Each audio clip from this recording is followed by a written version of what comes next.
মেঘদা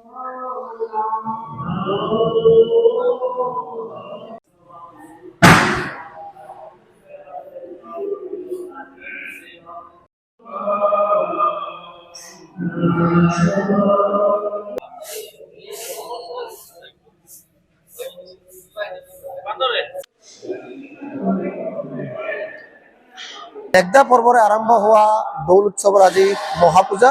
ইতিমধ্যে দৌলগোবিন্দ মন্দিৰতো নিশা মেঘদা পৰ্বৰে প্ৰভুক দৌলত প্ৰতিষ্ঠা কৰাৰ পাছতে আজি দ্বিতীয় দিন আৰু মহাপূজা মই দেখুৱাইছে সামগ্ৰিক পৰিৱেশ। ইতিমধ্যে নাম প্ৰসংগৰে মহাপূজাৰ পৰ্ব কাম আৰম্ভ হৈছে। মই দেখুৱাইছে সামগ্ৰিক পৰিৱেশ। আজি যিহেতু দ্বিতীয় দিন আৰু এই দ্বিতীয় দিনত মহাপূজা আৰু মহাপূজাত আজি ফলগু প্ৰদান কৰা হ'ব দিনটোৰ পূজাৰ অন্তত। আৰু যিহেতু আজি চন্দ্ৰগ্ৰহণো আছে, এই চন্দ্ৰগ্ৰহণৰ কাৰণে বিয়লি 3 বজাৰ পৰা বন্ধ থাকিব দুৱাৰ। আৰু কিন্তু এই মুহূৰ্তত মহাপূজাৰ যি ধৰ্মীয় কাম কাজ আৰম্ভ হৈছে মই দেখুৱাইছে সামগ্ৰিক পৰিৱেশ। নাম প্ৰসংগৰে আৰম্ভ হৈছে দৌল উৎসৱৰ দ্বিতীয় দিনৰ কাৰ্যসূচী মহাপূজা। মোৰ লগত মন্দিৰ পৰিচালনা সমিতিৰ বিষয়বী আছে, তেওঁক জানিব বিচাৰিম কি ক'ব। ইতিমধ্যে মহাপূজাৰ কাম আৰম্ভ হৈছে।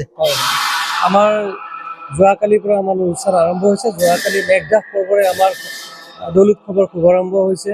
শ্ৰী শ্ৰী দৌলগোবিন্দ মন্দিৰৰ এই যি দৌল উৎসৱ, এই দৌল উৎসৱৰ আজি দ্বিতীয় দিনা কাৰ্যসূচী। আজিৰ কাৰ্যসূচী হৈছে আমাৰ মহাপূজা। প্ৰভুক আজি 6:30 বজাৰ লগে লগে দীপ্ত স্নানৰ আৰম্ভৰ যোগে এই মহাপূজাৰ কাৰ্যসূচী আৰম্ভ হৈছে। আজি এই মহাপূজাৰ কাৰ্যসূচীৰ যি কাৰ্যসূচীসমূহ তাৰ ভিতৰত প্ৰভুক ফাকু দিয়া হ'ব আৰু প্ৰভুৰ ফাকু দিয়াৰ পিছতে আমাৰ আজি চন্দ্ৰগ্ৰহণ আছে। চন্দ্ৰগ্ৰহণ থকা আমাৰ 3 বজাত আমাৰ দুৱাৰ বন্ধ হ'ব। আকৌ পুনৰ 7:30 বজাত দুৱাৰ খুলি দিয়া হ'ব। এই যি মানে প্ৰক্ৰিয়া, এই প্ৰক্ৰিয়াটোৰ জৰিয়তে আমাৰ ৰাতিলৈ আমাৰ এই মহাপূজাৰ পূজাভাগ সম্পন্ন হ'ব। প্ৰায় ৰাতি 11 বজাত মাহ প্ৰসাদ বিতৰণৰ ব্যৱস্থা আছে বা যি মহাপ্ৰসাদ বিতৰণৰ ব্যৱস্থা আছে। এই কাৰ্যসূচীত হাজাৰ হাজাৰ মানে ভক্তৰ সমাগম হ'ব। আৰু আজিৰ এই সুন্দৰ কাৰ্যসূচীত আমি ভাবিছোঁ যিসকল ভক্ত আহি উপস্থিত হ'ব তেওঁলোকক আমাৰ কমিটিৰ ফালৰ পৰা আমি যেনেকৈ পাৰোঁ আমি শুশ্ৰূষা কৰিবলৈ প্ৰস্তুত হৈ আছোঁ। তাৰ বাবে উত্তৰ গুৱাহাটীৰ ৰাইজ প্ৰস্তুত হৈ আছে। আমি বিচাৰিছোঁ সকলো ৰাইজে এই ফাল্গু উৎসৱৰ অনুষ্ঠানত সহযোগিতা আগবঢ়াওক আৰু ফাল্গু উৎসৱৰ জৰিয়তে আমাৰ সমগ্ৰ দেশখনৰ যি অপায় অমংগল আছে সকলো দূৰ হৈ সকলো ৰাইজৰ বাবে সুখৰ বতৰা কঢ়িয়াই আনক। নিশ্চয় কয় যে যিহেতু আজি ফলগুৰীয়া পৰম্পৰা আছে মই দেখুৱাইছে সামগ্ৰিক পৰিৱেশ। নাম প্ৰসংগৰে আৰম্ভ হৈছে দৌলগোবিন্দ দৌল উৎসৱৰ দ্বিতীয় দিনৰ কাৰ্যসূচী মহাপূজাৰ।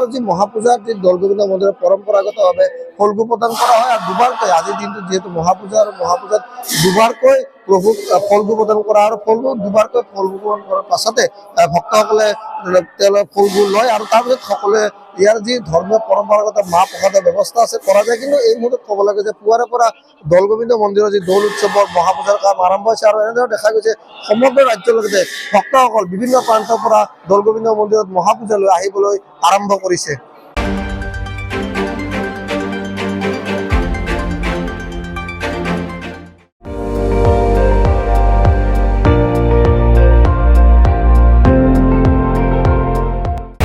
আপুনি চাই আছে ND24, সৰ্বশ্ৰেষ্ঠ নহয় সৰ্বোত্তমৰ দৌৰত।